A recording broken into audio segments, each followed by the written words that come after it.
Hello everyone, Rob here from MotoBob, and this is my 2017 Street Twin. A lovely bike to ride, plenty of torque in the low revs, and it's a really nice bike to look at as well, but unfortunately it's time for me to part ways with it. The good news for you is that Ignite comps have snapped it up and they're giving it away as their next bike. So I thought I'd take the chance on this miserable rainy day to go through all the mods and tweaks that I've made to it. Now I'll start at the front so I don't forget anything, because there really is plenty to go at on this bike. It's got EBC Sinter brake pads for a bit more bite to the braking. Some Bridgestone Battle Axe tyres. The original Pirelli Phantoms on this bike aren't brilliant, so these are a big upgrade. A short front mudguard from Motone, and then progressive fork springs from Hagen. In standard form it was a little bit soft for my taste, so this firms things up, improves the handling massively. Now there are loads of parts from Motone on this bike, so we've got the billet indicators, headlight brackets, and their air blade fly screen, all of which really transform the front end, as does the headlight. Now that's a Denali M7, so quite expensive.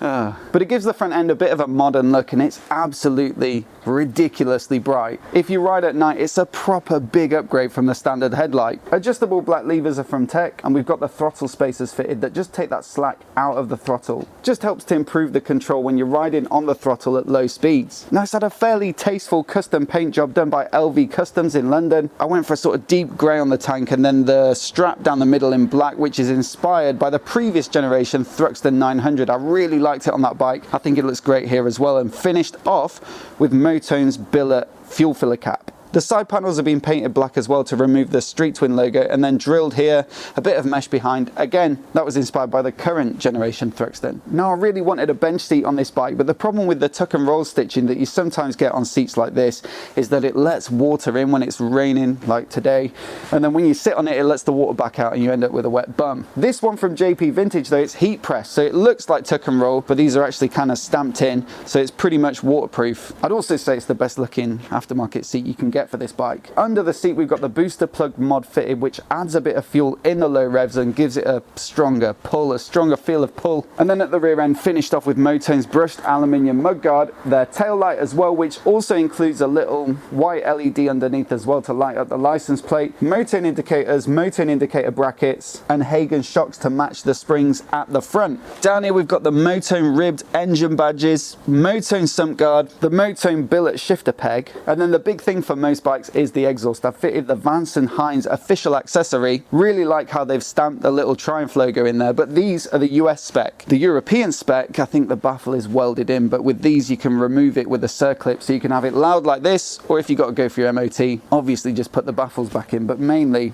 I ride it without.